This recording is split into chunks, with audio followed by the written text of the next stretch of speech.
To ask the Scottish Government whether it will provide an update on its target to recruit 800 additional GPs by the end of 2027.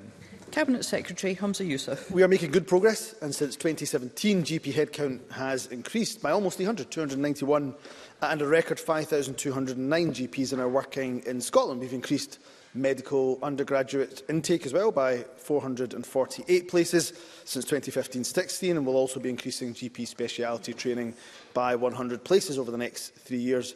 Fill rates for speciality training is also at a record high, with a 99% fill rate for 2022. Last year, I launched our GP recruitment marketing campaign, and we're providing significant investment in initiatives which ensure that being a GP remains an attractive career option. Paul O'Kane.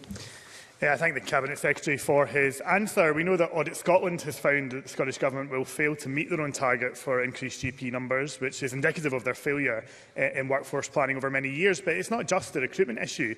There's also a significant issue with capacity in GP surgeries. Surgeries are busting at the seams, with the BMA finding that 81% of practices are currently exceeding capacity.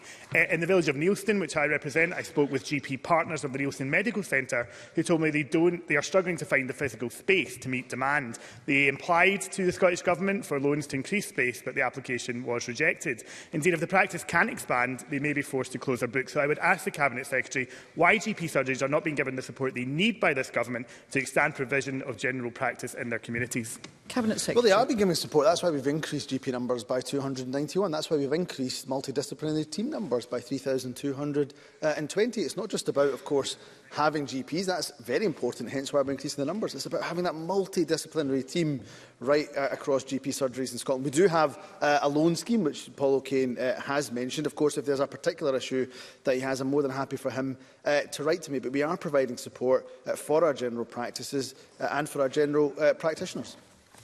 Sandesh Gohani. The reality is that the Scottish Government is nowhere near meeting its target to recruit 800 additional GPs. Yet another example of promises but no delivery, with £65 million cut from the primary care budget. This week we heard from the BMA that 4 in 10 doctors are actively looking to leave and are looking at balloting to strike. A surgeon in Lothian said 1 in 4 operations for children with life-saving surgeries being cancelled at short notice due to a chronic shortage of critical care nurses, and they're not included in figures. Does the Health Secretary seriously expect us to believe the situation is improving? What steps will the Cabinet Secretary take to address these catastrophic failures? Cabinet Secretary. He says, does he really believe us to expect the position isn't improving? I mean, the fact is that we have 291 more GPs than we had in 2017. Headcount has increased. We have a record 5,209 GPs.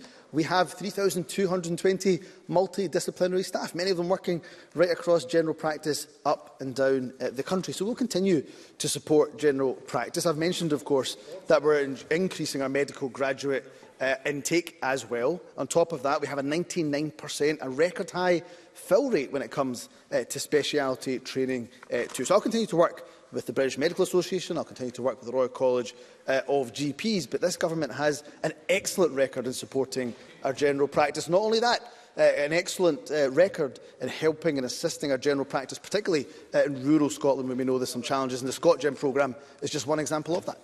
Short questions and responses. Help me get more members in. Willie Rennie. I don't think that's what Kate Forbes says, but nevertheless, the Minister has a sunny disposition, but he is spinning a bogus argument. If you look at the Public Health Scotland estimates, whole-time equivalent GPs, not headcount, whole-time equivalent, has fallen by 26.4 between 2017 and 2022. So he's making no progress. In fact, it's worse than when he started. Why is he not listening to the warnings?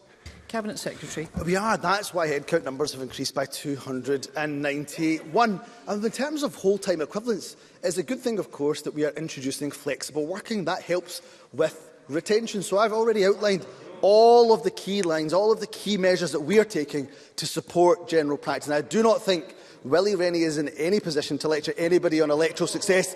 He, of course, presided over disastrous election defeat after disastrous election defeat for his party. His party couldn't even field a five-a-side football team, for goodness sake. Question number